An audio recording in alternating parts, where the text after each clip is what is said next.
Hello students, welcome to chemistry point. तो आज हम लोग पढ़ने वाले हैं क्लास 11th के ऑर्गेनिक केमिस्ट्री और हाइड्रोकार्बन चैप्टर्स के कुछ इंपॉर्टेंट क्वेश्चंस जो कि आपके एग्जामिनेशंस में आते हैं, फ्रिक्वेंटली आस्क्ड क्वेश्चंस जो होते हैं उनकी हम बात करेंगे। तो लेट्स स्टार्ट। देखिए, सबसे पहले हम बात करते हैं जो सबसे इंपॉर्टेंट क्वेश्चन बनता है, what which compounds are olefins. तो देखिए बेटा, ये आपके ही एनसीईआरटी से बने हुए सारे क्वेश्चन है। तो ओलेफिन्स क्या होता है? एल्कीन्स के वो ही ओलेफिन्स बोला जाता है। इसके साथ में आपको मैं एक और चीज़ बता देना चाहता हूँ, एक होता है पैराफिन्स, है ना, उसको भी आप लोग ध्यान रखेंगे। पैराफिन्स किसको बोलते हैं? एल्केन्स को बोलते हैं। किसको बोलते हैं? एल्केन्स को बोलते हैं। कोई पूछे क्यों बोलते हैं, तो बेटा पैराफिन्स जो होते हैं वो वर्ड बना है पैरा एफिन्स से। एफिन्स का मतलब यहाँ पे होता है एफिनिटी, लो एफिनिटी या लेस एफिनिटी। और एफिनिटी को भी आप समझेंगे रिएक्टिविटी से। किससे समझेंगे? रिएक्टिविटी से। इसका मतलब ऐसे कंपाउंड जिनकी रिएक्टिविटी बहुत कम है उनको क्या बोला गया? पैराफिन्स। और पैराफिन्स हम किसको बोलते हैं? एल्केन्स को बोलते हैं, जिनकी रिएक्टिविटी क्या होती है? बहुत कम होती है। यहाँ पर बात हो रही है ओलेफिन्स की। ओलेफिन्स किसको बोलते हैं? एल्कीन्स को बोलते हैं। क्यों बोलते हैं इसका देखो एक एग्जांपल है आपके पास में, इथाइलिन सबसे पहला ही मेंबर होता है आपका, जिसको आप नॉर्मली क्या बोलते हो? इथीन भी बोलते हो। क्या बोलते हो? इथीन भी बोलते हो। फर्स्ट मेंबर ऑफ अल्कीन्स है ना। और ये ऑयली प्रोडक्ट्स में मोस्टली पाया जाता है, या इनकी रिएक्शन से जो ऑयल्स, आपने नाम सुना होगा आपने, अनसैचुरेटेड हाइड्रोकार्बन्स वगैरह जो होते हैं वो यही हैं आपके ऑयली सब्सटेंसेज होने की वजह से। इनको क्या बोला जाता है? ऑलेफिन्स बोला जाता है। जनरल फार्मूला CnH2n है और एग्जाम्पल आपके सामने है। तो आप इसका स्क्रीनशॉट या इस वीडियो को आप अगर एक बार सेव कर लेंगे तो आपको ये सारे आंसर्स साथ साथ दिखते जाएंगे। सेकंड क्वेश्चन की बात करते हैं। Right the product of the following reaction. CH3 single bond CH3, मतलब बात हो रही है इथेन की, और इथेन की रिएक्शन करवा रहे हैं हम लोग Cl2 के साथ, है ना, HNO की प्रेजेंस में। सबसे पहले तो बेटा देखो, जब भी आपके पास में एरो के ऊपर HNO आता है, दैट मीन्स यहाँ होने वाला है होमोलाइटिक क्लीवेज। क्या होने वाला है? Homolytic cleavage. और आपको पता है होमोलाइटिक क्लीवेज में आपके पास यहाँ पर क्या है? फ्री रेडिकल्स बनते हैं। अब देखो, जो CH3 मैंने लिखा, इसको अगर मैं चाहूँ तो कुछ इस तरह से, एक बार मैं वापस आपको बता देता हूँ। ये हमारे पास में CH3, अगर बात करें हम लोग इथेन मॉलिक्यूल की, तो इस तरह से इसको देखा जा सकता है। ठीक है, जब ये Cl2 के साथ रिएक्शन करेगा तो यहाँ पर भी होमोलाइटिक क्लीवेज होगा और यहाँ पर भी होमोलाइटिक क्लीवेज होगा। तो यहाँ पे क्या हो जाएगा? H रेडिकल और Cl रेडिकल आपस में रिएक्ट करेंगे, HCl बना देंगे, और आपके पास में इस C रेडिकल का दूसरे वाले के साथ में, इस C का इस Cl के साथ में क्या हो जाएगा? कंपाउंड बन जाएगा, जिसको हम बोलते हैं CH3 CH2 Cl। और ये कौन है? हमारा इथाइल क्लोराइड है। कौन है? इथाइल क्लोराइड है। तो ये इस टाइप की छोटी छोटी रिएक्शंस भी आपको यहाँ पे पूछता है।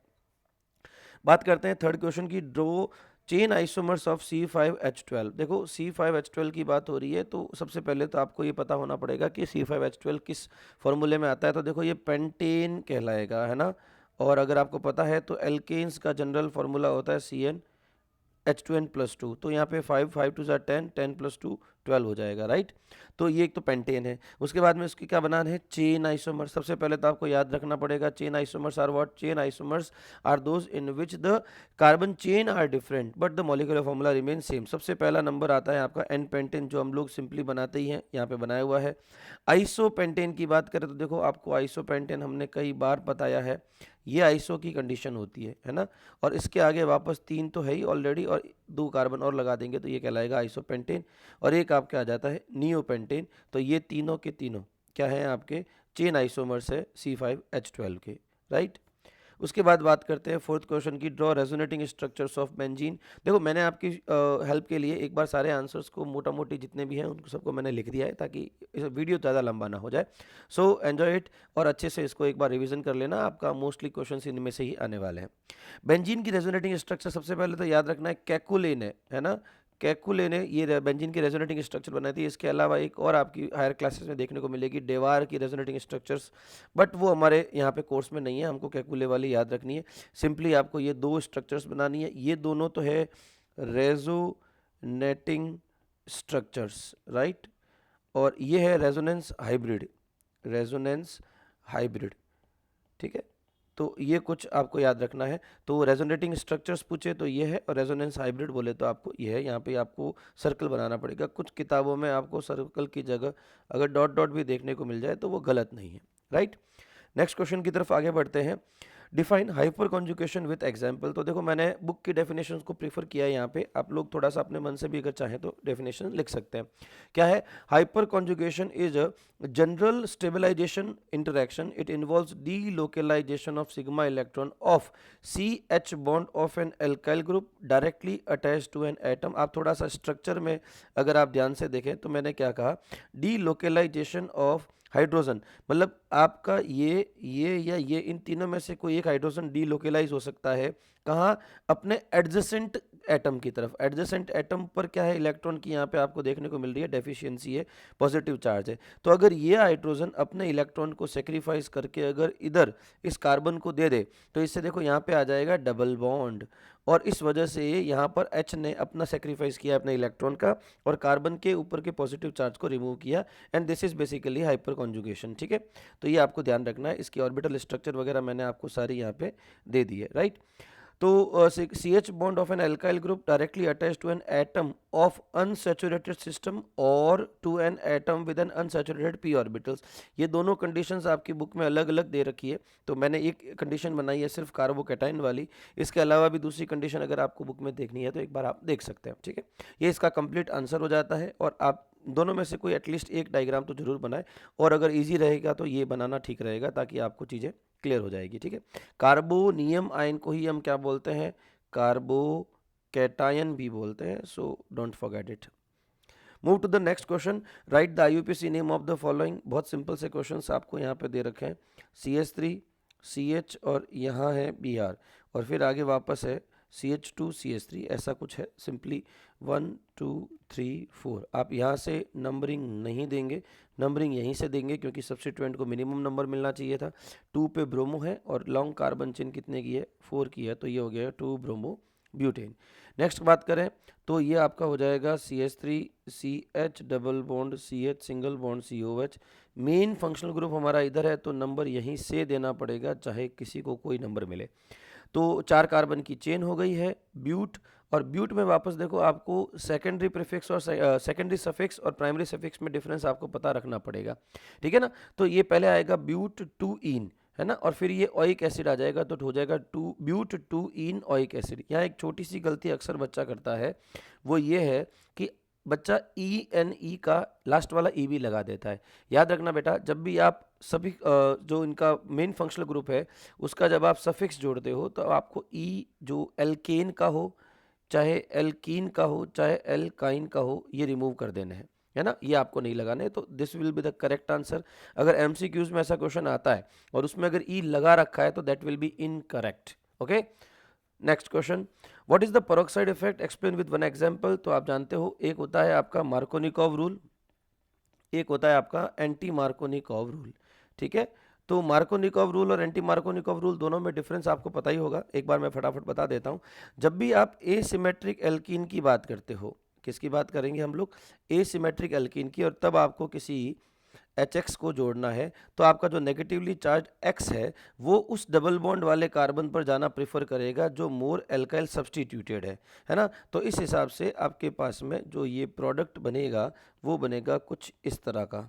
ठीक है, अब देखो H अगर X इस कार्बन पे जा रहा है, इसका मतलब क्या हो गया? माइनस का अटैक यहाँ हो रहा है तो यहाँ प्लस आना चाहिए, और प्लस आने के लिए इलेक्ट्रॉन को इधर घूमना पड़ेगा, और अगर इलेक्ट्रॉन इधर घूमेगा तो यहाँ आएगा नेगेटिव, और इस नेगेटिव के ऊपर अटैक हो जाएगा हाइड्रोजन का, जो कि क्या बनाता है? पॉजिटिव चार्ज बनाता है। ये क्या है? आपका मार्कोनिकॉव। अब एंटी मार्कोनिकॉव रूल क्या कहता है? सेम सिचुएशन है, और अगर आपके इस एरो पे पेरोक्साइड लिखा हुआ है, क्या लिखा हुआ है? पेरोक्साइड, तो यही सेम रिएक्शन रिवर्स हो जाएगी। मतलब अब आपका जो प्रोडक्ट होगा वो कुछ इस तरह का होगा, मतलब अब आपका X हेलोजन उस कार्बन एटम पर जुड़ेगा जहां पर एल्काइल सब्स्टिट्यूएंट कम है, and that is the peroxide effect. इसी को ही हम लोग खराश इफेक्ट भी बोलते हैं, एंटी मार्कोनिकॉव रूल भी बोलते हैं। तो what is that? Is an anti Markovnikov addition of HBr to alkene in presence of organic peroxide. Presence of organic peroxide ये आपको याद रखना है। ठीक है, HBr के साथ ये रिएक्शन होती है। ऐसा मैं क्वेश्चन एक और आगे लेके आ रहा हूं कि ये रिएक्शन पेरोक्साइड वाली जो रिएक्शंस है वो ओनली HBr की प्रेजेंस में होती है, जबकि आप अगर मार्कोनिकॉव की बात करें तो उसमें आप HCl HBr या HI भी ले सकते हो। ठीक है, मेनली प्रेफर HCl होता है, बट इन तीनों में से कोई भी ले सकते हो, रिएक्शन रिवर्स नहीं होगी या रिएक्शन इजीली हो जाएगी। लेकिन एंटी मार्कोनिकॉम में आपको HBr ही लेना पड़ेगा, इसका रीज़न हम आगे बता देंगे। ये इसका एग्जाम्पल है, तो आपको ये पूरा एक्सप्लेन करना पड़ता है। ये मैंने एक्स्ट्रा में बताया, ये भी आगे आने वाला है मार्कोनिकॉम। फिर आता है define inductive effect with example. तो इंडक्टिव इफेक्ट की डेफिनेशन दे रखी है। बेसिकली आपको क्या याद रखना है इंडक्टिव इफेक्ट के केस में, तो it is a permanent displacement of sigma electron along a carbon chain due to difference in electronegativity. अगर ये लाइन नहीं आती है तो फिर आपका मामला काफ़ी हद तक खराब हो जाएगा, है ना। देखो क्या होता है, कार्बन चेन के साथ कोई ग्रुप जुड़ा हुआ है ना। ये ग्रुप कोई सा भी हो सकता है। ये ग्रुप मोर इलेक्ट्रोनेगेटिव हो सकता है। सपोज ये कौन है, मोर इलेक्ट्रोनेगेटिव है देन कार्बन एटम। सिंस ये मोर इलेक्ट्रोनेगेटिव है तो ये इलेक्ट्रॉन्स को अपनी तरफ अट्रैक्ट करेगा, जिसकी वजह से कार्बन पर क्या आना है, पॉजिटिव चार्ज। यही अगर आपका ये लेस इलेक्ट्रोनेगेटिव है, तो अगर ये लेस इलेक्ट्रोनेगेटिव हो गया तो यहाँ पर अब कार्बन मोर इलेक्ट्रोनेगेटिव की तरफ बिहेव करेगा और कार्बन पर आ जाएगा नेगेटिव चार्ज।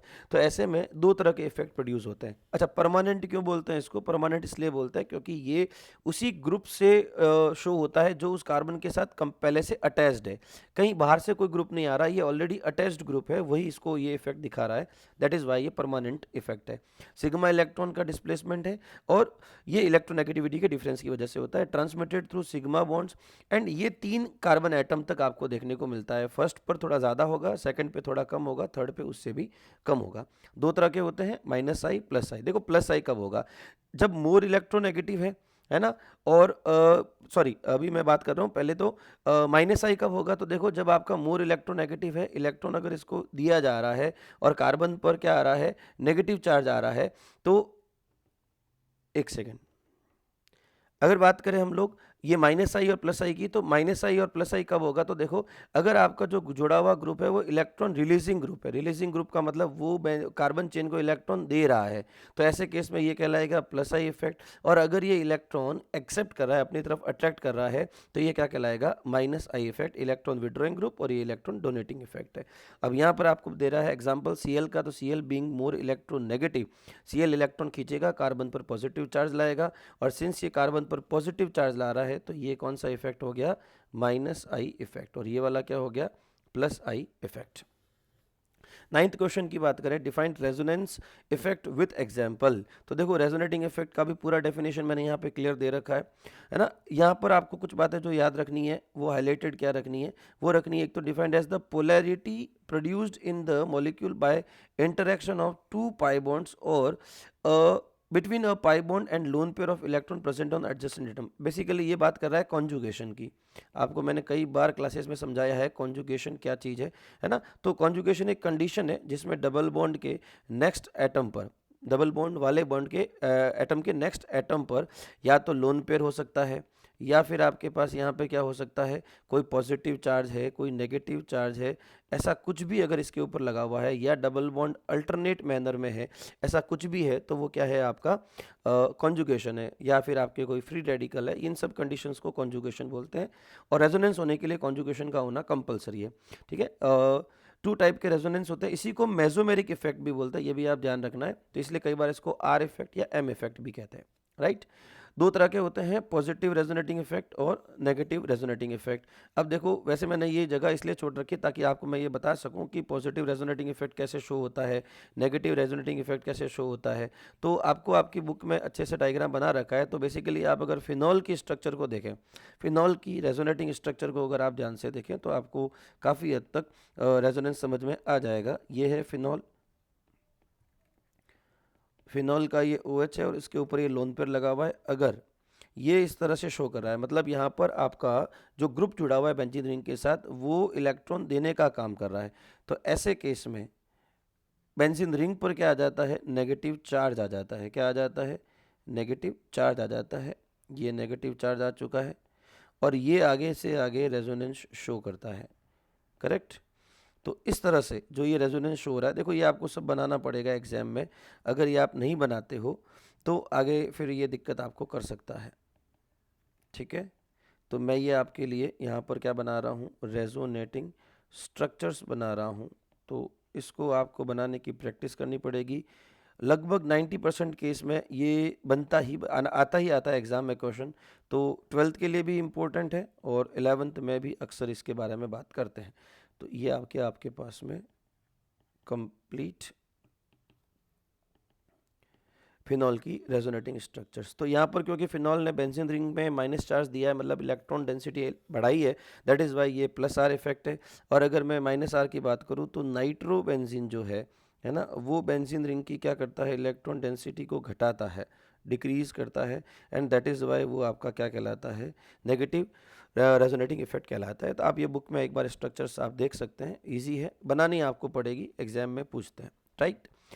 बात करते हैं 10th क्वेश्चन की, what are ortho and para directing groups. अब देखो बेंजीन रिंग के साथ में क्या होता है कि कुछ ऐसे ग्रुप्स होते हैं, है ना, जैसे अभी आपको मैंने बताया OH, है ना, फिनॉल की स्ट्रक्चर्स बताई। तो अगर आप ध्यान से देखें तो फिनॉल के अंदर हमने क्या देखा था, एक बार फिनॉल ऑर्थो पे नेगेटिव ला रहा है, एक बार पैरा पे ला रहा है। ऑर्थो पैरा क्या है, एक बार मैं बता देता हूँ। जब भी बेंजीन रिंग के साथ कोई ग्रुप जुड़ता है तो उस जिस कार्बन एटम के साथ में आपका ग्रुप जुड़ा है उसका नेक्स्ट एटम कहलाता है ऑर्थो, ये वाला क्या कहलाता है, ऑर्थो, और उसका नेक्स्ट कहलाता है मेटा, और उसका नेक्स्ट कहलाता है पैरा। ठीक है ना, याद रखना ऑर्थो दो होते हैं, मेटा भी दो होते हैं, लेकिन पैरा एक ही होता है। ठीक है, तो अब यह कह रहा है कि ऑर्थो और पैरा डायरेक्टिंग ग्रुप कौन से हैं, मतलब बेंजीन रिंग के साथ कोई भी ऐसा ग्रुप जुड़ा हो जो इनकमिंग इलेक्ट्रोफाइल को कहाँ आने के लिए डायरेक्ट करे, ऑर्थो और पैरा पोजीशन पर आने के लिए डायरेक्ट करे, उन्हें बोलते हैं ऑर्थो पैरा डायरेक्टिंग ग्रुप्स। और ये बेसिकली कौन होते हैं, जो प्लस आर इफेक्ट दिखाने वाले ग्रुप्स होते हैं वही होते हैं। तो इन electrophilic substitution reaction of benzene, some substituent direct the incoming group of ortho to ortho and para position are known as ortho para directing group। जिसमें से देखो मैंने अभी आपको बताया कि अल्कोहल यहाँ पे OH यहाँ पे जो है वो इस काम करता है, NH2 काम करता है, CH3Cl, ये सारे काम करते हैं और ये इलेक्ट्रॉन डेंसिटी को बढ़ा देते हैं और ortho and para position, and that is why हमने इन जगहों पे क्या लिखा है, नेगेटिव लिखा है। ओके, नेक्स्ट क्वेश्चन की बात करते हैं। यह आ गया आपका मार्कोनिकॉव रूल, अभी मैं पीछे आपको बता चुका हूँ, मार्कोनिकॉव और एंटी मार्कोनिकॉव दोनों, तो अच्छे से एक बार इसको देख लेना, ये सारी चीज़ें आपको मैं क्लियर कर चुका हूँ।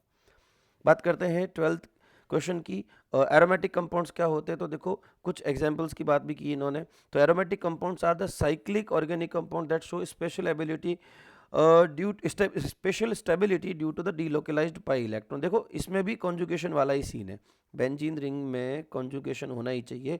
और देखो एरोमेटिक कंपाउंड्स को हम लोग कई कैटेगरी में डिवाइड करते हैं, जिसमें से एक होता है बेंजेनॉइड और एक होता है नॉन बेंजेनॉइड, है ना। तो कुल मिलाकर बात यह है कि आपका एरोमेटिक कंपाउंड होने के लिए कुछ कंडीशंस है और उसमें से एक मेन कंडीशन है कॉन्जुगेशन। तो जब तक आपके पास में कॉन्जुगेशन नहीं है तो आप एरोमेटिक नहीं हो सकते। उसके अलावा एक और मोस्ट इंपॉर्टेंट कंडीशन होती है हकल रूल को फॉलो करना, ये भी आगे नेक्स्ट क्वेश्चन आने वाला है। तो हकल रूल वगैरह क्या है वो भी मैं आपको यहाँ पे बताऊँगा। ठीक है, तो जिनमें बेंजीन रिंग होती है वो बेंजेनॉइड कहलाता है, जिनके पास बेंजीन रिंग नहीं होती है वो नॉन बेंजेनॉइड कहलाता है। कुछ खास बात यहाँ पर आ रही है, आपके पास में प्लेनर होना चाहिए मॉलिक्यूल, कॉन्जुगेटेड पाई बॉन्ड्स होने चाहिए। कॉन्जुगेशन की कंडीशंस मैं आपको पहले ही बता चुका हूँ, है ना, हमको इरेज करनी पड़ी थी, हमने अभी इरेज कर दी है। तो कॉन्जुगेशन की मैंने कंडीशन आपको बताई थी, डबल बॉन्ड के नेक्स्ट एटम के साथ वापस डबल बॉन्ड बने, डबल बॉन्ड के नेक्स्ट एटम वाले एटम पर आपका नेगेटिव चार्ज, पॉजिटिव चार्ज, है ना, लोन पेयर, ऐसा कुछ भी अगर है ना, तो वो क्या कहलाएगा, आपका कॉन्जुगेशन कहलाएगा। हकल रूल को फॉलो करना चाहिए, वो भी हम आगे बात करेंगे। 4n+2 पाई इलेक्ट्रॉन रूल कहलाता है हकल रूल। ठीक है, एग्जाम्पल के नाम पे बेंजीन हो गया, एक मैंने बना ही दिया है। टोलुइन बनाने के लिए आपको यहाँ पे CH3 लगाना पड़ेगा, फिनॉल बनाने के लिए आपको यहाँ पे OH लगाना पड़ेगा, आपको नेफ्थलीन बनाने के लिए आपको 2 बेंजीन रिंग बनानी पड़ेगी, ये सब आपको बनाना। देखो केमिस्ट्री में सबसे इंपॉर्टेंट ये बॉन्ड्स और उनकी पोजीशन है, अगर आपने वो उल्टी सीधी बना ली तो आपका पूरा जो है वो आंसर गलत हो जाएगा।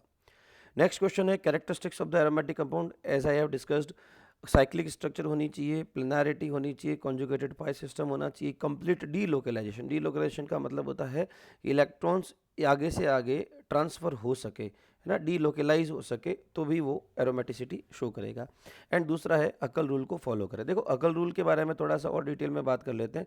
4n+2 पाई इलेक्ट्रॉन्स होने चाहिए, वो अकल रूल को कहता है। अब देखो n कुछ भी हो सकता है, 0 1 2 3 कुछ भी हो सकता है। अगर आप n की वैल्यू 1 रखें, 0 रखें, तो आपके पास 4n+2 पाई इलेक्ट्रॉन्स के अकॉर्डिंग आपके पास इलेक्ट्रॉन बनने वाले कितने, तो ये बनने वाले 2 पाई इलेक्ट्रॉन्स, राइट। इसी तरह से n=1 होने पर ये हो जाएंगे आपके 6 पाई इलेक्ट्रॉन्स, n=2 होने पर ये हो जाएंगे 10 पाई इलेक्ट्रॉन्स। एक्चुअली ये है क्या, तो याद रखना 1 pi bond is equal to 2 pi electrons, ठीक है। तो ये 2 पाई इलेक्ट्रॉन्स हो जाते हैं। तो जैसे बेंजीन रिंग है, अब बेंजीन रिंग के पास में कितने पाई बॉन्ड्स है? 3 पाई बॉन्ड्स है। तो 3 pi bonds is equal to how much? तो 3 टू जा 6 पाई इलेक्ट्रॉन्स। तो ये हकल रूल को फॉलो करेगा। तो ऐसे बहुत सारे एग्जांपल्स आपको यहाँ पे डिस्कस करने होते हैं। नॉर्मली जब कैरेक्टरिस्टिक्स की बात कर रहा है तो आपको सिर्फ कैरेक्टरिस्टिक्स लिख के ही आना होता है। बात करें, ये आया हकल रूल विद एग्जांपल। मैं आपको बता चुका हूँ, ये पूरा बेंजीन की कहानी आपको समझा चुका हूँ। तो बेंजीन हो गया, नेफ्थलीन हो गया, है ना, बहुत सारे एग्जांपल जो हैं वो सारे के सारे हकल रूल को ही एक्सप्लेन करते हैं। ये नेफ्थलीन हो गया, एंथ्रासीन हो गया, फिनेंथ्रीन हो गया, ये बुक में आपके एग्जाम्पल दे रखे हैं। बात करते हैं नेक्स्ट क्वेश्चन की। What are the electrophilic substitution reaction, explain mechanism of the electrophilic substitution reaction of benzene. देखो, इलेक्ट्रोफिलिक सब्स्टिट्यूशन ऑफ बेंजीन में ज़्यादा कुछ नहीं, आपको देखो बेंजीन होता है, बेंजीन के पास में क्या होता है? हाइड्रोजन है। जब बेंजीन के साथ कोई इलेक्ट्रोफाइल का अटैचमेंट होता है, अटैक होता है, तो क्या होता है? बेंजीन जो है वो अपना H+ को डिस्प्लेस करवा देता है इलेक्ट्रोफाइल के साथ में, और उसके साथ में इलेक्ट्रोफाइल जुड़ जाता है। This is normally electrophilic substitution reaction. अब इसकी मैकेनिज्म वैसे तो काफ़ी बड़ी है, तो यहाँ एकदम से डिटेल में समझाना पॉसिबल नहीं है, बट यहाँ पर सबसे पहले 3-4 स्टेप्स होते हैं, जिसमें से पहला स्टेप तो होता है जनरेशन ऑफ इलेक्ट्रोफाइल। आप क्या करवा रहे हो? अगर आप Cl2 की रिएक्शन करवा रहे हो, मतलब E+ मतलब इलेक्ट्रोफाइल कहाँ से आएगा? तो Cl2 की वगैरह के साथ में आएगा। तो यहाँ पर हम ले लेते हैं एनहाइड्रस AlCl3, है ना, ये सब आपको बुक्स में अच्छे से दे रखा है। एनहाइड्रस AlCl3 क्या करवाता है? इनका हेट्रोलाइटिक क्लीवेज करवाता है, AlCl4- और Cl+ इलेक्ट्रोफाइल का फॉर्मेशन करता है, राइट। अब ये जो बेंजीन रिंग है, नेक्स्ट स्टेप में बेंजीन रिंग के पास में हाइड्रोजन है। सिंस बेंजीन रिंग में इलेक्ट्रॉन का क्या होता है? डीलोकेलाइजेशन होता है। तो आपका जो Cl+ है वो इलेक्ट्रोफाइल बेंजीन रिंग के इस कार्बन पर, जो आपका ये जिस तरफ इलेक्ट्रॉन का मूवमेंट हुआ है, उस कार्बन के ऊपर, इस कार्बन के ऊपर आपका इलेक्ट्रॉन आ जाएगा, तो जिसके ऊपर Cl+ का अटैक होगा। अब जैसे ही Cl+ का अटैक होगा बेंजीन रिंग के साथ में, देखो ये बॉन्ड तो एज इट इज रहे। अब क्योंकि इधर इलेक्ट्रॉन आ चुका है तो इधर क्या आ जाएगा? प्लस, और इधर क्या आया था? माइनस। अब माइनस तो मैं नहीं लिखने वाला, क्योंकि उसके साथ में कौन जुड़ चुका है? Cl+ जुड़ चुका है, ठीक है। तो अब एक तरह से यहाँ पर रिएक्शन स्टार्ट हो जाती है। अब इस पॉजिटिव चार्ज को आपको स्टेबल करने के लिए यहाँ से इलेक्ट्रॉन ट्रांसफर होगा, ठीक है। ये सारा आपको लिखना पड़ेगा, अच्छे से बताना पड़ेगा। तो ये इधर आ गया, इनको अभी हम नहीं छेड़ेंगे, ये एज इट इज़ रहेगा, ये अभी नहीं छेड़ेगा। यहाँ पर आ जाएगा पॉजिटिव चार्ज, इसको स्टेबल करने के लिए यहाँ से यहाँ आगे आएगा, इसको करने के लिए ये इधर आ गया प्लस, ठीक है, और यहाँ आ गया बॉन्ड, यहाँ आपका बॉन्ड है ही, और ये एज इट इज़ रहेंगे। अब इस पॉजिटिव को स्टेबल करने के लिए हाइड्रोजन अपना सेक्रीफाइस करेगा, और नेक्स्ट स्टेप में आपको ये पूरा वापस बनाना होता है, ठीक है ना। जैसा मैं बुक की बात कर रहा हूँ, बुक में जिस तरह से है मैं उसकी बात कर रहा हूँ। तो ये H+ यहाँ पे आएगा, और कई बार यहाँ पर वापस AlCl3 की रिएक्शन भी साथ में ही करवाते हैं, या फिर बाद में AlCl4- की करवाते हैं, या फिर लास्ट में करवा सकते हो। तो जैसे ही H+ निकलेगा, तो देखो यहाँ पर तो इलेक्ट्रॉन का ट्रांसफ़र हो गया, बॉन्ड एडजस्ट हो गए, Cl आ गया। अब ये यहाँ वाला H और इसके पास जो एक्स्ट्रा Cl- है वो आपस में बना लेंगे HCl, और AlCl3 जैसा आपने लिया था वैसा आपको वापस ऑब्टेन हो जाएगा। ये इतना सब कुछ मैंने फिर भी थोड़ा सा शॉर्ट में लिखा है ना। आप लोगों को डिटेल में थोड़ा लिखना पड़ता है। इफ़ दिस क्वेश्चन इज़ 2 और 3 मार्क्स, अगर ये 2 से 3 मार्क का क्वेश्चन है तो फिर आपको इसकी पूरी मैकेनिज्म लिखनी पड़ेगी, है ना। ये मैंने अभी हेलोजिनेशन की बात करी है, अगर इसकी जगह सल्फोनेशन, नाइट्रेशन वगैरह कुछ होता तो ये फर्स्ट स्टेप थोड़ा चेंज हो जाता और इलेक्ट्रोफाइल भी चेंज हो जाता, राइट। बात करते हैं नेक्स्ट बीटा एलिमिनेशन रिएक्शन की। तो बेटा ये बड़ा इंपॉर्टेंट क्वेश्चन है, 12th में भी आपके आता है। कोई भी आपने अल्काइल हैलाइड लिया है, उसके सामने अगर अल्कोहलिक KOH आ जाता है तो वहाँ पर बीटा एलिमिनेशन करवाना होता है। थोड़ा सा इसको डिटेल में देख लेते हैं। ये है आपके पास में CH2Br, ठीक है। यहाँ तो फिर भी इन्होंने एक ही किराया, मैं इसमें आगे सेजेफ रूल भी आता है, वो अपने 12th में है, तो कोई दिक्कत वाली बात नहीं, अभी हम उसकी बात नहीं करेंगे। एल्कोहलिक KOH देखते ही आपको यहाँ पे बीटा एलिमिनेशन करवाना है। क्या होता है बीटा एलिमिनेशन? तो देखो Br जिस कार्बन से जुड़ा है वो कहलाएगा अल्फा, उसका नेक्स्ट कहलाएगा बीटा, उसका नेक्स्ट कहलाएगा गामा। अब हुआ ये है कि बीटा कार्बन का जो हाइड्रोजन है, दो में से मैंने एक हाइड्रोजन को ऐसे लिख दिया, ये हाइड्रोजन इसके साथ में रिमूव हो जाएगा। ये सब कौन करता है? Alcoholic KOH। अगर अल्कोहलिक KOH नहीं होता तो ये काम नहीं हो पाता। तो इस तरह से यहाँ पर CH डबल बॉन्ड CH2 आ जाएगा और HBr बाहर निकल जाएगा, है ना। अभी अल्कोहलिक KOH ने ऐसा क्यों करा, इसकी जगह अगर हम लोग एक्वस KOH लेते तो क्या हो जाता, ये सब चीज़ें आपको 12th में डिटेल में पढ़ाई जाती है। Okay, next question, what is the right the hybridization state of carbon in benzene and acetylene. तो देखो बेंजीन में तो बड़ा इजी है, क्योंकि आपको पता होना चाहिए सारे ही डबल बॉन्ड है, तो सारे के सारे sp2 हाइब्रिडाइज्ड कार्बन है ना। तो एक तो ये हो गया, है ना। एक ये थोड़ा सा एक क्वेश्चन कई बार पूछा जा चुका है कि बेंजीन में कितने सिग्मा और कितने पाई है, यहाँ पे मिस प्रिंटिंग हो रखी है। तो देखो सिग्मा तो आपको लिखने हैं 12 सिग्मा है, बेंजीन के अंदर कितने सिग्मा है, 12 सिग्मा है। कैसे, देखो 6 तो आपको यहीं पे दिख रहे हैं, है ना, 1 2 3 4 5 और 6। लेकिन आप कई बार ये बताना भूल जाते हो कि यहाँ पर हाइड्रोजन्स भी है, क्योंकि हम C6H6 जो बोलते हैं, तो ये हाइड्रोजन भी तो आपके सिग्मा बॉन्ड है ना। तो कुल मिलाकर टोटल कितने हैं 12, पाई जरूर आपके 3 पाई इलेक्ट्रॉन से, ये भी कई बार क्वेश्चन आ चुका है।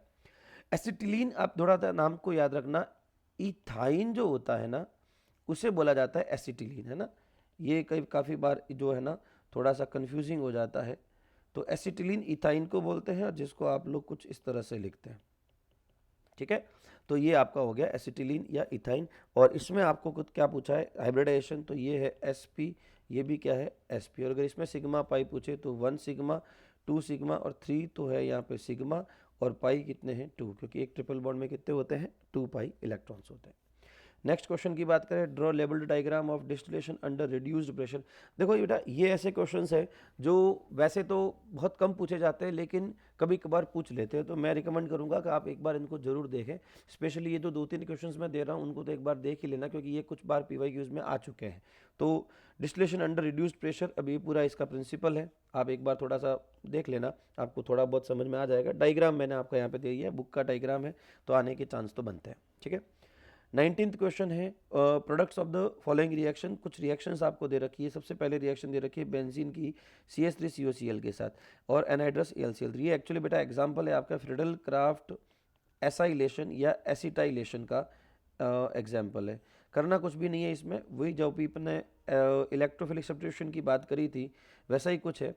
होना ये है कि CH3C डबल बॉन्ड OCl जो है उसमें आपका जो Cl है ना, वो Cl यहाँ से रिमूव हो जाएगा और यहाँ H के साथ में बाहर निकल जाएगा, तो जिससे कि आपके पास यहाँ पे बनता है एसीटोफिनॉन। क्या बनता है आपके पास में यहाँ पे एसीटोफिनॉन बनता है, तो X आपका हो जाएगा एसीटोफिनॉन, ये सारा इसमें लिख रखा है। फिर दूसरा दे रखा है ओजोनोलाइसिस की रिएक्शन। देखो ओजोनोलाइसिस का मैंने सिंपल सा फंडा आपको बताया था, जहाँ पर भी आपको डबल बॉन्ड दिखे एक बार क्या करो, उस डबल बॉन्ड को ब्रेक करो। कर दिया ब्रेक, ब्रेक करके आपको ऑक्सीजन 3 जोड़ने हैं कुछ इस तरह से, और फिर एक झोपड़ी बना लेनी है ना, जैसे इसको मैं मजाक में झोपड़ी वाली रिएक्शन कई बार बोल देता हूँ। झोपड़ी बना के इसको तोड़ दो, तोड़ दिया। अब आपके पास में प्रोडक्ट क्या आएगा, तो देखो एक तरफ तो आपका यहाँ पे आ जाएगा CH3CHO जो कि आपका बना है इससे, एक आपका इससे बन जाएगा जिसको आप बोलते हो CH2O जिसको आप बोलते हो फॉर्मेल्डिहाइड, और ये आपका हो जाएगा एसिटल्डिहाइड। तो इन्होंने आपको X और Y पूछा है, तो देखो यहाँ पर X तो है ओजोनाइड और Y एक्चुअली दो प्रोडक्ट बनेंगे, तो यहाँ XY और प्लस Z लिखना था। तो देखो यहाँ पर आपके पहले तो बनेगा ओजोनाइड, ये जो अपने स्ट्रक्चर बनाई है ये ओजोनाइड कहलाती है, ठीक है। तो ये तो X की जगह आ जाएगी, और यहाँ पर Y और Z जो है आपका, ये Y और ये Z में से कोई भी आप ले सकते हो, ठीक है। नेक्स्ट क्वेश्चन की बात करें, नेक्स्ट क्वेश्चन आपका दे रहा है ये NaNH2, ये एल्काइन की जो एसिडिक नेचर वाली रिएक्शन है उसमें आता है। देखो बेसिकली होता क्या है, ये जो हाइड्रोजन है ये हाइड्रोजन यहाँ से रिमूव होगा, है ना, और आपका यहाँ पर Na जुड़ जाएगा, H+ रिमूव होकर Na जुड़ जाएगा। तो देखो ये वाला सिर्फ और सिर्फ आपका Na+, और यहाँ पे C पे देखो ध्यान से देखो कि माइनस दिखेगा आपको, ठीक है। और NH2 के साथ में ये H रिएक्शन कर लेगा तो क्या बना लेगा, NH3 बना लेगा, right. And the last final reaction ये है कि टोलुइन के साथ कंसंट्रेट HNO3, ये एक्चुअली नाइट्रेशन की रिएक्शन है। काई की रिएक्शन है, नाइट्रेशन की रिएक्शन। देखो यहाँ मैंने प्रोडक्ट बनाया नहीं है, मैं बता देता हूँ। नाइट्रेशन जब आप करवाते हो तो आपको यहाँ पे NO2 जोड़ना पड़ता है, नाइट्रोबेंजीन बन जाता है, तो X जो है आपका वो नाइट्रोबेंजीन हो जाएगा, राइट। नेक्स्ट क्वेश्चन आपका कहता है इलेक्ट्रोफाइल न्यूक्लियोफाइल क्या होते हैं, मोस्ट पॉपुलर क्वेश्चन है। तो इलेक्ट्रोफाइल यानी इलेक्ट्रॉन लविंग जो होते हैं वो इलेक्ट्रोफाइल है। तो इलेक्ट्रॉन लविंग कौन होंगे, जो खुद अपने आप में इलेक्ट्रॉन की डेफिशिएंसी रखते हैं, वो अपने आप में क्या हो गए, इलेक्ट्रॉन लविंग हो गए। तो ये कुछ एग्जांपल है। न्यूक्लियोफाइल जो nucleus loving, positive charge loving कौन होंगे, जो खुद नेगेटिवली चार्ज होते हैं, जिनके पास इलेक्ट्रॉन की डेफिशिएंसी होती है, वो सब जो इलेक्ट्रॉन रिच होते हैं, लोन पेयर होते हैं, वो सब क्या हो जाएंगे, न्यूक्लियोफाइल हो जाएंगे। तो ये देखो लगभग लगभग मैंने आपको कंप्लीट आंसर यहाँ पे लिख के दिया है, तो आप ये भी यूं के यूं लिख के आ जाते हैं, तब भी आपको फुल मार्क्स मिलने के चांसेस हैं। ओके, नेक्स्ट 21 क्वेश्चन, वही लेबल्ड डायग्राम स्ट्रीम डिस्प्ले, ये भी आपके एक बार आरबीएससी बोर्ड में आया हुआ है, तो इसीलिए मैंने इसको दिया है। तो ये डायग्राम और इसका प्रिंसिपल आप एक बार देख के जा सकते हैं। ये बात कर रहा है आपको आइसोमेरिज्म की बात कर रहा है, और आपको दो पेयर ऑफ कंपाउंड दिए गए। तो देखो सबसे पहले एग्जांपल की बात करें तो आपके पास में दोनों पेयर में से एक ईथर को रिप्रेजेंट कर रहा है और एक अल्कोहल को रिप्रेजेंट कर रहा है। अब हुआ क्या इसमें, तो एक के पास ईथर है और एक के पास अल्कोहल है, मतलब इनके पास में फंक्शनल ग्रुप आइसोमेरिज्म है। क्या होते हैं functional group isomerism, compounds having same molecular formula but different functional groups है, but and their physical and chemical properties are change, and physical can chemical properties are changed, chemical properties are changed. तो इनको हम क्या बोलते हैं, आपके functional group isomerism बोलते हैं। तो इन दोनों का अगर फार्मूला आप देखोगे तो आपको फार्मूला सेम दिखेगा। कार्बन कितने हैं, टोटल 3 है, हाइड्रोजन हो गए आपके 8 और O, तो C3H8O, इनका मॉलिक्यूलर फार्मूला दोनों का सेम आ रहा है। ठीक है, तो कुल मिलाकर आपको ये चीज़ें थोड़ी बहुत ही ध्यान रखनी है। फिर आपका सेकंड एग्जांपल की बात करें तो ये देखो चेन आइसोमर है। कैसे चेन आइसोमर है, तो एक तो आपको दे रखा है कुछ इस तरह से, ठीक है, और एक आपको दे रखा है लॉन्ग कार्बन चेन। अब दोनों में फ़र्क क्या आ गया, तो लॉन्ग कार्बन चेन 4 की है, इधर आके 3 की है, तो ये हो गया चेन आइसोमर। इसकी भी डेफिनेशन आपको यहाँ पे दे रखी है, तो ऐसे क्वेश्चंस भी आपको ध्यान में रखने हैं। 23rd क्वेश्चन की बात करें तो ये कुछ एरोमेटिक हेट्रोसाइक्लिक कंपाउंड्स की बात कर रहा है, तो उसकी स्ट्रक्चर और नाम देना है आपको। तो पिरिडीन हो गया, फ्यूरेन हो गया। तो देखो पिरिडीन, आप कई बार चीज़ें कंफ्यूज हो जाते हो, तो एनिलीन के साथ पिरिडीन को कंपेयर कर ले, तो देखो ये है पिरिडीन, ठीक है, और एनिलीन की बात करें तो ये हो जाता है एनिलीन। तो काफ़ी फ़र्क है, रिंग के अंदर हेट्रो एटम का आना हेट्रोसाइक्लिक कंपाउंड को फॉर्म करता है। ठीक है, फ्यूरेन की बात करें तो फ्यूरेन कुछ इस तरह से आपको देखने को मिलेगा। ये सारे के सारे हेट्रोसाइक्लिक कंपाउंड्स हैं, तो इनके नाम, फॉर्मूले और स्ट्रक्चर्स वगैरह आपको आनी चाहिए। 24th question most popular question है, होमोलाइटिक हेट्रोलाइटिक क्लीवेज में डिफरेंस बताना है ना। यहाँ पे इक्वली बॉन्ड का ब्रेकिंग होता है, अनइक्वल यहाँ पे हेट्रोलाइटिक में होता है। सबके पास एक एक इलेक्ट्रॉन मिलते हैं, फ्री रेडिकल बनता है। नॉन पोलर बॉन्ड्स के साथ में ऐसा बेसिकली होता है ना। इसमें और कुछ बात ऐड कर सकते हो, HNO की प्रेजेंस में, या ये पेरोक्साइड की प्रेजेंस में ही होता है। ठीक है, इसको हम लोग हाफ कर्व, या इसको हम कई बार फिश हुक एरो से शो करते हैं ना। यहाँ पर ये कह रहा है कि अनइक्वल मतलब किसी एक के पास इलेक्ट्रॉन चला जाता है, one atom get both electron, और वो कौन होगा, जिसके पास मोर इलेक्ट्रॉन नेगेटिव होगा, वो ये आपका इलेक्ट्रॉन लेके भाग जाएगा। कार्बोकेटाइन या एनाइन का फॉर्मेशन करता है, पोलर बॉन्ड्स होते हैं, और इस तरह से होता है। और यहाँ पर आप कंप्लीट एरो का फॉर्मेशन करते हो, है ना। ये चीज़ें आपको याद रखनी है। Short note on Wurtz reaction and soda lime decarboxylation, दोनों ही काफ़ी इंपॉर्टेंट रिएक्शन है। देखो वुड्स रिएक्शन भी आपको याद रखनी पड़ेगी। अल्काइल हैलाइड्स जब आपस में रिएक्शन करते हैं, वैसे तो रिएक्शंस दे रखी है, तो मुझे लिखने की ज़रूरत नहीं है, फिर भी मैं एक बार आपको लिख के दिखा देता हूँ। तो इस तरह से आप क्या कर सकते हो, दोनों NaCl's निकाल सकते हो। ड्राई ईथर की प्रेजेंस लेना ज़रूरी है सोडियम के साथ रिएक्टिविटी को मेंटेन करने के लिए, और ये आपका आ जाएगा एथेन का फॉर्मेशन हो जाएगा। मतलब जितने कार्बन का एल्काइल हैलाइड लिया है उससे डबल कार्बन वाला एल्केन आपको मिलेगा। फिर सोडा लाइम डिकार्बोक्सिलेशन भी कुछ इस तरह से ही है। देखो इसकी एक छोटी सी मैं ट्रिक समझा देता हूँ आपको, करना कुछ भी नहीं है, आपको ये पूरा का पूरा पोर्शन हटा देना है। लिखना तो पूरा रिएक्शन पड़ेगा, ये पूरा का पूरा पोर्शन हटा देना है। तो इससे बनेगा Na2CO3। देखो 2 Na आ गए, है ना, ये और CO3, और यहाँ CH3 के साथ में H कॉम्बिनेशन होकर क्या बना देगा, मीथेन बना देगा। तो ये कहलाएगा सोडा लाइम डिकार्बोक्सिलेशन। कई बार ऐसे सिंपली पूछ लिया कि सोडा लाइम क्या है, तो ये NaOH और CO का जो ये मिक्सचर है, कॉम्बिनेशन है, सोडा लाइम कहलाता है। ठीक है, 26th रिएक्शन देखो, कॉल्बे इलेक्ट्रोलाइसिस की मैकेनिज्म की बात कर रहे हैं, तो बड़ी प्यारी रिएक्शन है ये कॉल्बे इलेक्ट्रोलाइसिस। देखो बेसिकली यहाँ पर भी हम लोग लेते हैं कार्बोक्सिलिक एसिड का सोडियम सॉल्ट। ठीक है, कार्बोक्सिलिक एसिड के सोडियम सॉल्ट को वाटर के साथ रिएक्शन करवानी है। 2 मॉलिक्यूल इसके लेते हैं, 2 मॉलिक्यूल भी इसी के लेते हैं, इलेक्ट्रोलाइसिस होगी। क्या बनेगा यहाँ पर आपके आ जाएगा CH3 सिंगल बॉन्ड CH3, एक तो ये हो जाएगा, 2 NaOH बन जाएंगे, 2 CO2 बन जाएंगे, और साथ में आपका एक निकल जाएगा यहाँ पे H2 गैस। है ना। ये तो है इसकी ओवरऑल रिएक्शन। अब ये होती कैसे है, तो देखो बेसिकली आप इस चीज़ को समझें। हम बात करें कॉल्बे इलेक्ट्रोलाइसिस की, तो देखो आपके पास दो इलेक्ट्रोड्स होंगे, दोनों इलेक्ट्रोड्स पे कोई ना कोई पॉजिटिव नेगेटिव कहीं ना कहीं तो लगा ही होगा, ये पॉजिटिव नेगेटिव है। इसमें हम डालेंगे sodium salt of carboxylic acid. जब सोडियम सॉल्ट कार्बोक्सिलिक एसिड के साथ सबसे पहले रिएक्ट करेगा, रिएक्ट तो क्या करेगा, मैं कहूँगा कि ये डिजॉल्व होगा तो आयोनाइज होगा। तो देखो आयोनाइजेशन के अंदर आयंस बनेंगे, तो आयंस कैसे टूटेंगे खुद के साथ में वो समझना है। ये टूटेगा खुद को CH3COO माइनस और Na प्लस में, और ऐसे कितने बनेंगे, दो दो बनेंगे। ये कैसे खुद को ब्रेक करता है, H प्लस और OH माइनस। अब देखो मैं ज़्यादा डेप्थ में तो नहीं जाऊंगा, लेकिन फिर भी आपको इतना याद रखना है कि दो Na प्लस दो OH के साथ क्या बना लेते हैं, दो NaOH बना लेते हैं। और उसके अलावा इनको आप एज इट इज रखते हो, या यूँ कह दो कि ये आपके एसिटेट आयन्स पड़े रहते हैं। अब यहाँ ये दिमाग मत लगा देना आप लोग कि एसिटेट आयन और H प्लस आयन आपस में एसिटिक एसिड बना लेंगे, नहीं ऐसा नहीं होता है। इलेक्ट्रोलाइसिस भी अपना काम करेगी। अब इलेक्ट्रोलाइसिस में दो तरह से प्रोसेस होती है, एक होती है एट एनोड और एक होती है एट कैथोड। अब देखो आप सब लोग जानते हो कि एनोड जो होता है वहाँ पे ऑक्सीडेशन होता है, हमेशा याद रखना है क्या होता है, ऑक्सीडेशन होता है। और ऑक्सीडेशन का मतलब होता है लॉस ऑफ इलेक्ट्रॉन। अच्छा, यहाँ पर अगर बात करें तो एनोड हमारा पॉजिटिव चार्ज है, तो पॉजिटिव चार्ज के पास कौन जाने वाला है, एसीटेट आयन। तो आपको क्या याद रखना है कि आपके पास यहाँ आने कौन वाला है, एसीटेट आयन आने वाला है। मैं एसीटेट आयन को कुछ इस तरह से लिख देता हूँ, थोड़ा सा डिटेल में लिखना पड़ेगा क्योंकि मैकेनिज्म पूछिए। अब होगा क्या, जैसे ही पॉजिटिव चार्ज के साथ कांटेक्ट में आएगा एसिडेट आयन अपना इलेक्ट्रॉन लूज करेगा, और इलेक्ट्रॉन लूज करके कुछ इस तरह से ये और एक यहाँ पे रहेगा, और ये दो इलेक्ट्रॉन यहाँ से रिमूव हो जाए। दो क्यों हुए, क्योंकि एक के पास एक एक्स्ट्रा इलेक्ट्रॉन था, तो दो के पास दो होंगे। अब ये दो इलेक्ट्रॉन लूज हो गए, ठीक है।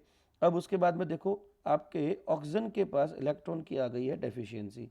कौन सा ऑक्सीजन, जिस पे पहले माइनस हुआ करता था, वहाँ पर क्या आ गई है, इलेक्ट्रॉन की डेफिशिएंसी। और ऑक्सीजन बीइंग मोर इलेक्ट्रोनेगेटिव अपने ऊपर डेफिशिएंसी नहीं फील कर सकता, तो क्या होगा, यहाँ पर होमोलाइटिक क्लीवेज होगा। अब ये होमोलाइटिक क्लीवेज से एक एक इलेक्ट्रॉन जो है यहाँ से क्या हो जाएंगे, यहाँ पे ब्रेक हो जाएंगे, तो दो बन जाएंगे CH3 रेडिकल। और यहाँ पर अगर आप थोड़ा सा डिटेल में सोचने की कोशिश करें, तो जो ये दो एक एक इलेक्ट्रॉन निकला, तो इसका ये एक इलेक्ट्रॉन और ये इलेक्ट्रॉन आपस में क्या कर लेंगे, बॉन्ड बना लेंगे।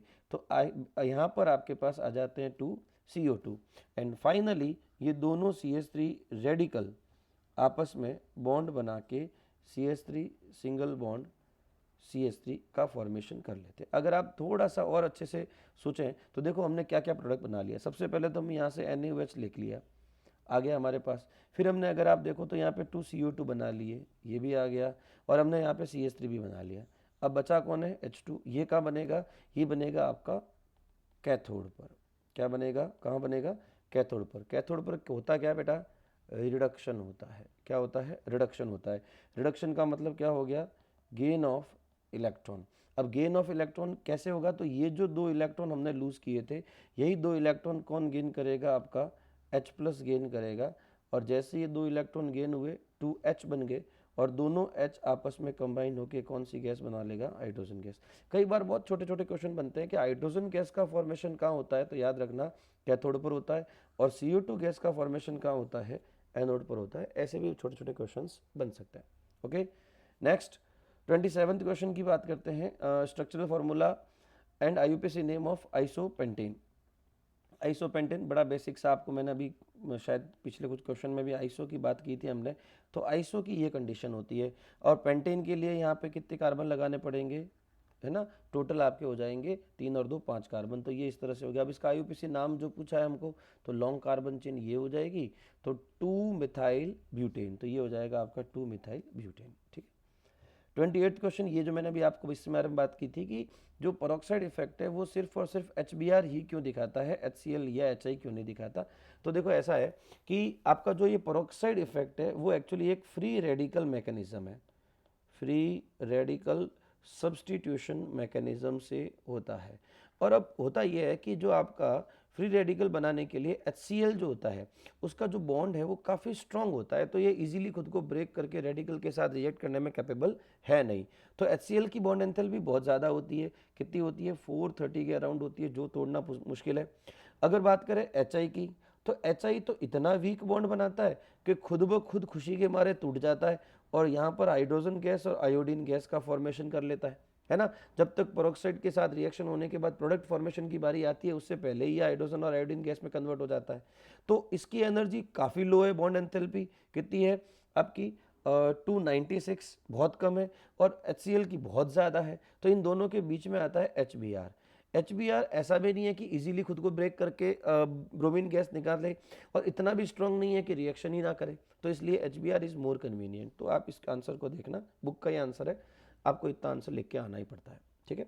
Next 29th question basically ethylene की बात कर रहा है। आप आराम से देखो, अब यहाँ इथाइलिन और एसिटिलीन में अगेन मैं आपको बता देता हूँ, थोड़ा सा कंफ्यूजन रहता है। एसिटिलीन इथाइन को बोलते हैं, इथाइलिन इथीन को बोलते हैं, डोंट गेट कंफ्यूज्ड, ओके। सो ये स्ट्रक्चर आपको 4th चैप्टर में भी देखने को मिली थी और अपने हाइड्रोकार्बन ऑर्गेनिक वाले में भी देखने को मिल रही है। नेक्स्ट बात करें 30th क्वेश्चन की, how many geometrical isomer are possible for the 2 butene. अब यहाँ पे आपको देखो बनाना पड़ेगा। 2 ब्यूटीन का मतलब हो गया कुछ इस तरह से, है ना, ये हो गए आपके ब्यूट 2 इन बोलो, 2 ब्यूटीन बोलो, एक ही बात है। दो तरह के बनते हैं, सिस और ट्रांस। यहाँ पे बनाए नहीं है, मैं इसको अच्छे से बना लेता हूँ। यहाँ पर सबसे पहले डबल बॉन्ड रखेंगे, ठीक है। अगर आपके डबल बॉन्ड के साथ जुड़े हुए ग्रुप्स सेम साइड में है तो उसे आप बोलते हो सिस, और अगर ये ऑपोजिट साइड हो जाते हैं तो इन्हें आप बोलते हो ट्रांस। बहुत पॉपुलर क्वेश्चन है, ये भी अक्सर पूछा जाता है, तो ये आपको बनाने पड़ेंगे, सिस और ट्रांस ऑफ 2 ब्यूटीन, है ना।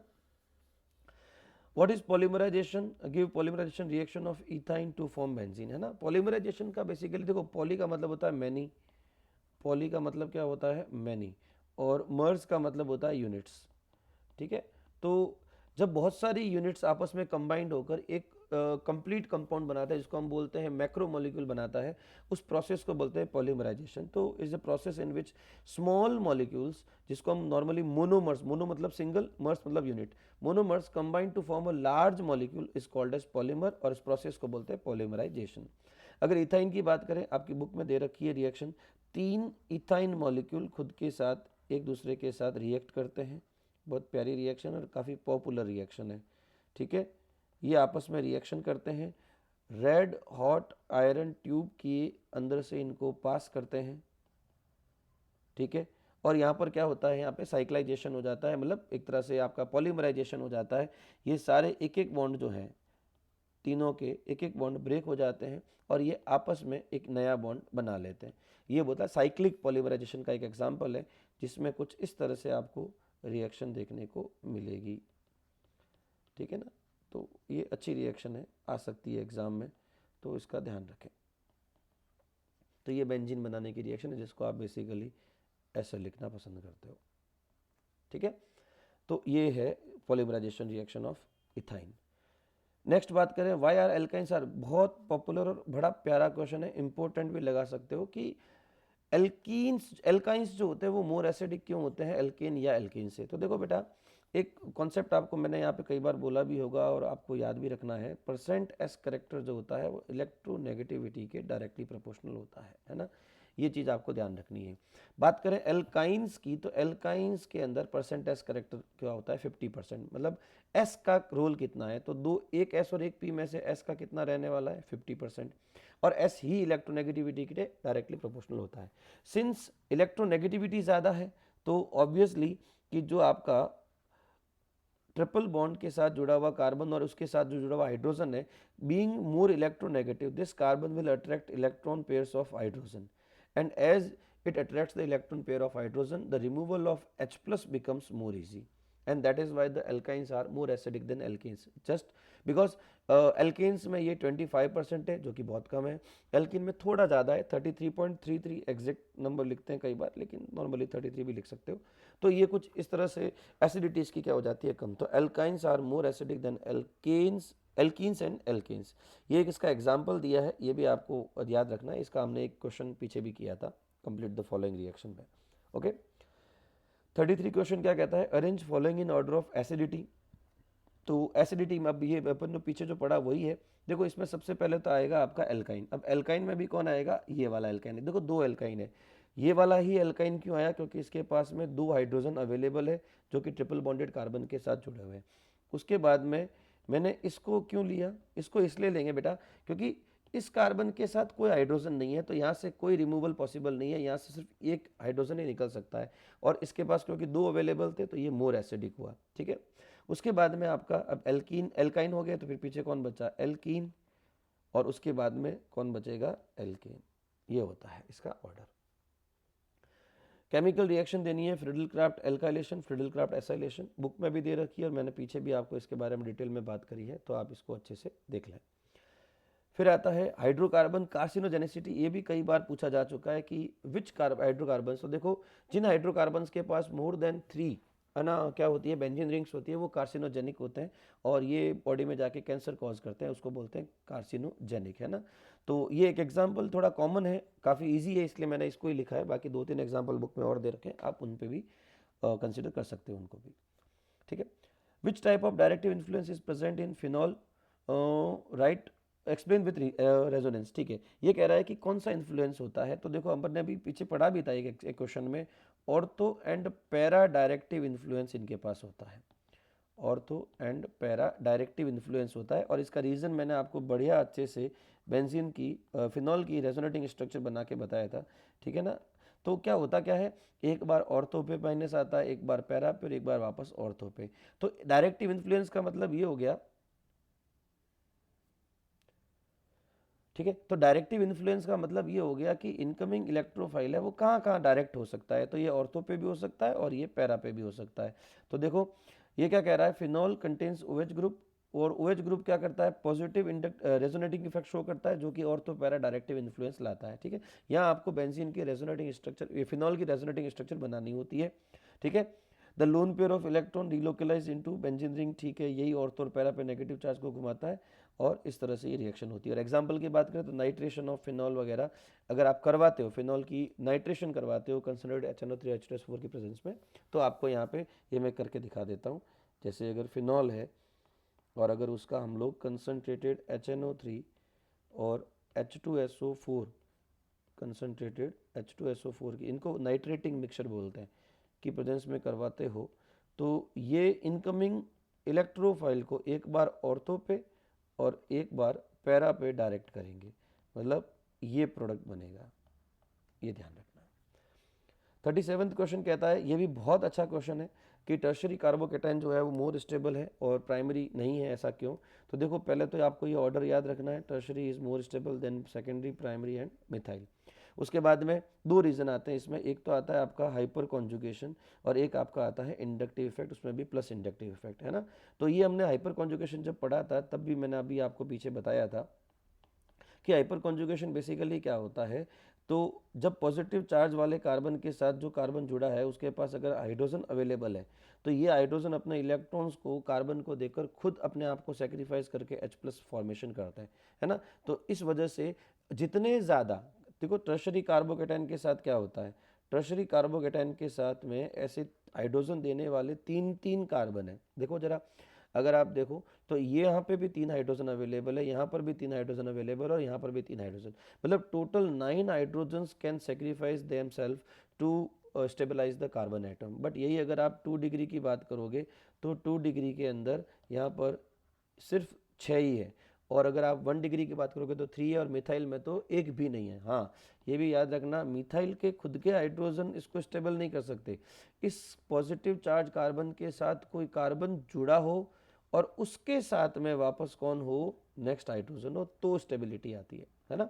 और इंडक्टिव इफेक्ट में आपको कैसे समझना है कि देखो ये जितने भी CH3 है आपने याद करना, प्लस आई इफेक्ट के अंदर आपने इनको प्लस आई इफेक्ट के अंदर बताया था कि जो मिथाइल ग्रुप्स होते हैं वो पॉजिटिव इंडक्टिव इफेक्ट शो करता है। तो सोचो इनका काम है इलेक्ट्रॉन देना और कार्बन के पास इलेक्ट्रॉन की डेफिशिएंसी, तो अब जब कार्बन की डेफिशिएंसी को कंप्लीट करने के लिए 3 एल्काइल ग्रुप अवेलेबल है, तो सोच के देखो कि ये मोर स्टेबल होगा कि नहीं होगा, बिल्कुल होगा। तो ये इसका रीज़न है ना।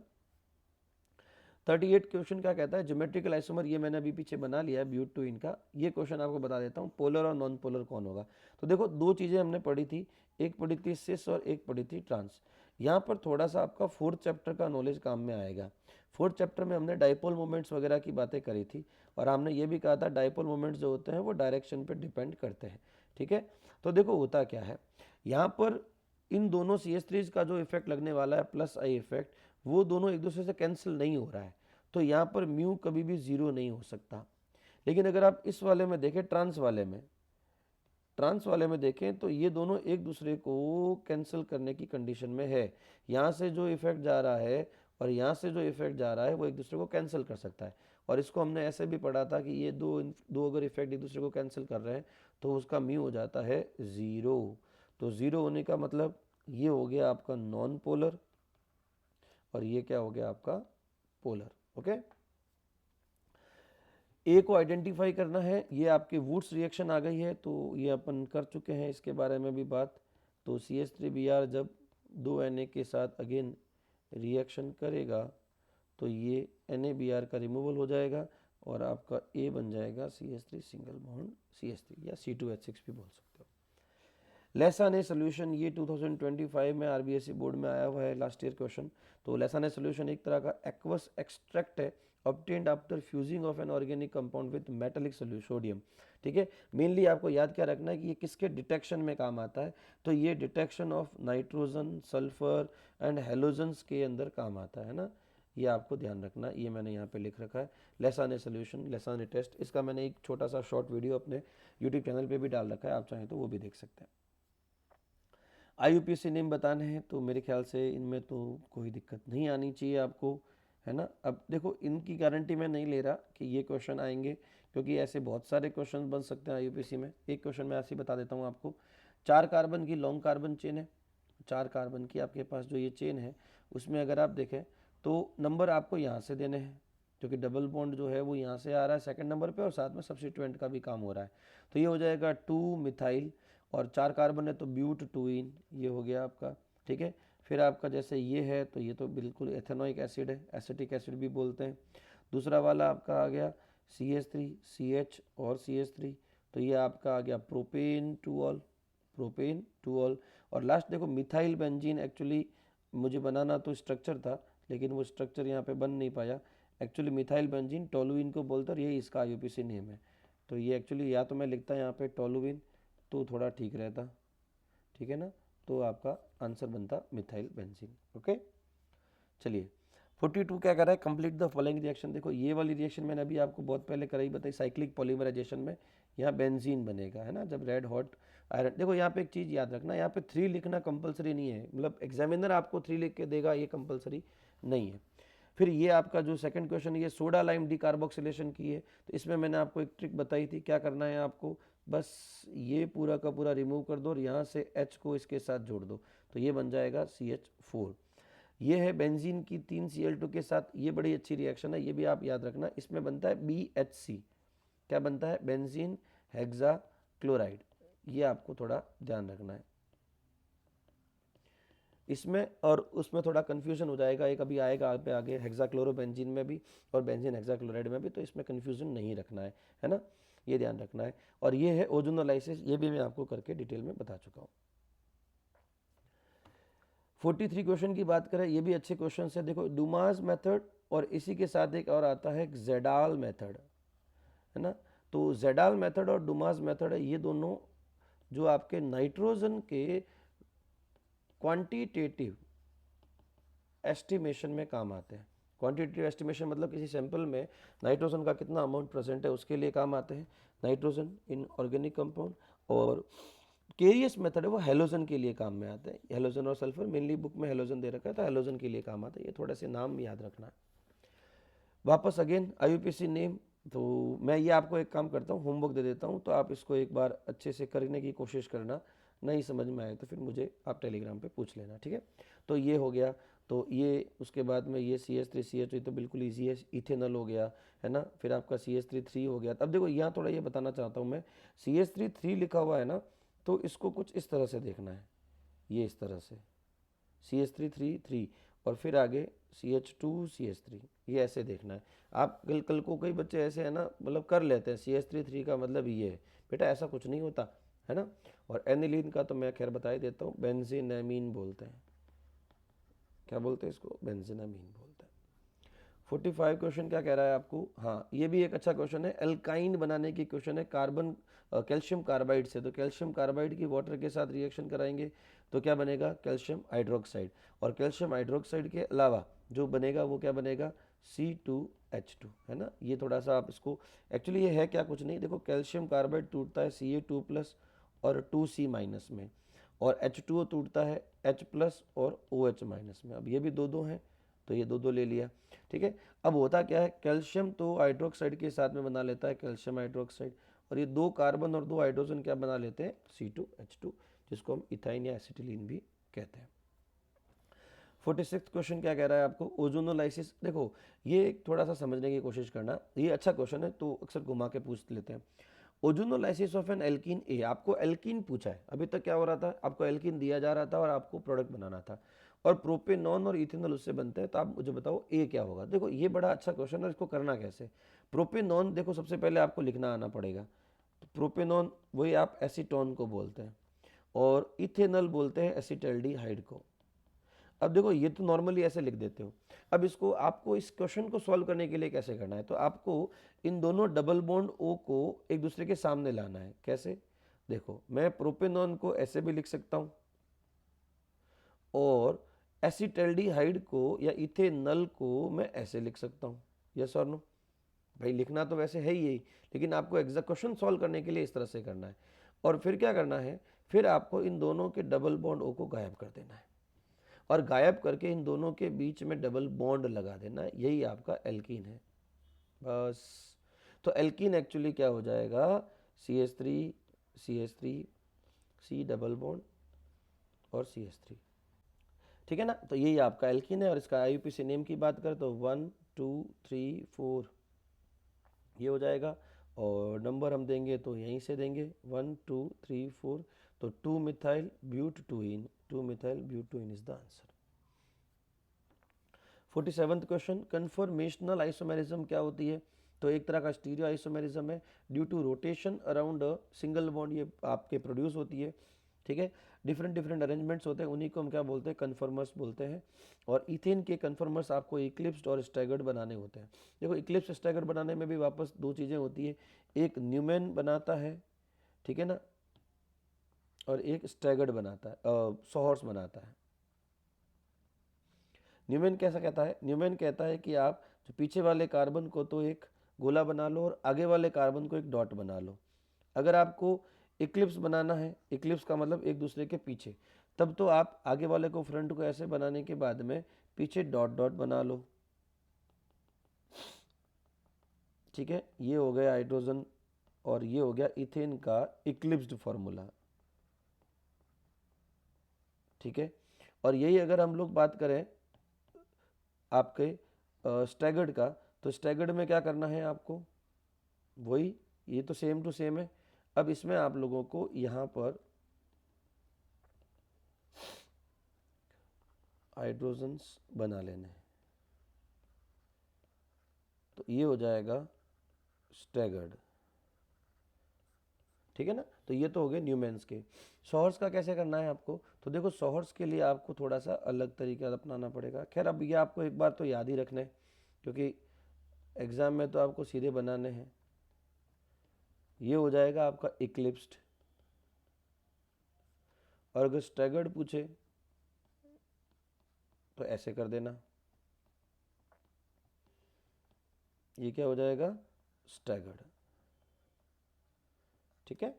चलिए ड्रॉ, ये मैंने अभी बना लिए, न्यूमैन और सोहर्स के जो फॉर्मूले थे वो मैंने बना लिए। हाँ ये भी अच्छा क्वेश्चन है, इक्लिप्स और स्टैगर्ड में से ज़्यादा स्टेबल कौन है और क्यों है? तो देखो स्टैगर्ड को मोर स्टेबल माना, और इसका वजह क्या है? तो अभी अपन ने जैसे बनाया, स्टैगर्ड में मॉलिक्यूल के एक दूसरे के बीच की डिस्टेंस काफ़ी अच्छी खासी होती है, जबकि इक्लिप्स में यही जो है वो एक दूसरे के काफ़ी क्लोज होते हैं। इस वजह से इनमें आ जाता है टॉर्सिनल स्ट्रेन, टॉर्सिनल स्ट्रेन आ जाता है, और उस स्ट्रेन की वजह से इनकी स्टेबिलिटी क्या हो जाती है? वीक हो जाती है। तो देखो स्टैगर्ड कन्फर्मेशन में हाइड्रोजन एटम मैक्सिमम डिस्टेंस पे होने की वजह से रिपल्शन जो होता है वह मिनिमम होता है, जबकि इक्लिप्स में अलाइंड होते हैं एक दूसरे के आसपास, तो इस वजह से रिपल्शन ज़्यादा होता है और इनको अनस्टेबल बनाता है। और इसमें अगर आप टॉर्शनल स्ट्रेन वर्ड भी यूज़ करें तो बहुत अच्छा रहेगा। टॉर्शनल स्ट्रेन क्या है और एंगल क्या है, तो डेफिनेशन दे रखी है, एक बार देख के जाएंगे, काम आ सकती है। ज्योमेट्रिकल आइसोमर बनाना है, ये मैं आपका होमवर्क देता हूँ, ठीक है ना, एक बार आप करके देखना। वही डबल बॉन्ड पकड़ लो और डबल बॉन्ड के अराउंड आपको दो ऐसे ग्रुप रखने हैं जो सेम साइड जो सेम हो, है ना, तो वो आपका हो जाएगा सिस। और अगर कोई दो सेम ग्रुप अगर ऑपोजिट साइड हो जाए तो वो क्या हो जाएगा आपका ट्रांस।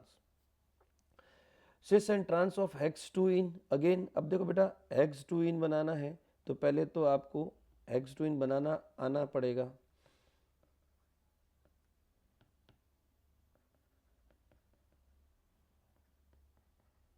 ये हो गया आपका हेक्स टू इन। अब देखो इसमें भी करना क्या है, आपको सिर्फ डबल बॉन्ड से मतलब है, ये रहा डबल बॉन्ड अपना। उसके बाद में एक पे CH3 है, एक पे H है। उसके बाद में अब देखो H तो सेम हो गए, बाकी बच्चे 3 कार्बन, तो उसको आप भले ही कैसे ही लिखो, CH2 CH2 CH3, कोई फर्क नहीं पड़ेगा। तो ये हो गया आपका सिस, और अगर इस H को ऊपर और इसको नीचे ले आओगे तो ये हो जाएगा ट्रांस। अच्छा, बॉइलिंग पॉइंट वाली बात जहाँ तक है तो याद रखना हमेशा कि जो सिस आइसोमर होता है उसका बॉइलिंग पॉइंट हमेशा ज़्यादा होता है और ट्रांस का कम होता है। उसकी वजह है इंटरमोलिकुलर अट्रैक्शंस जो होते हैं वो सिस में काफ़ी स्ट्रांग है। जब अट्रैक्शन स्ट्रांग है तो उनको तोड़ना मुश्किल, तो उनके लिए जो है टेम्परेचर की रिक्वायरमेंट ज़्यादा। तो thank you so much guys, आज का ये वीडियो यहीं पे कंप्लीट होता है। आई होप कि आपको काफ़ी अच्छा खासा एक बार के लिए आइडिया मिल गया होगा इस चैप्टर के इंपॉर्टेंट क्वेश्चंस के लिए। सो देख तो तैयारी करते हैं आप लोग और देखते हैं इसमें से कितने क्वेश्चंस आपको एग्जाम में मिलते हैं। Thank you so much.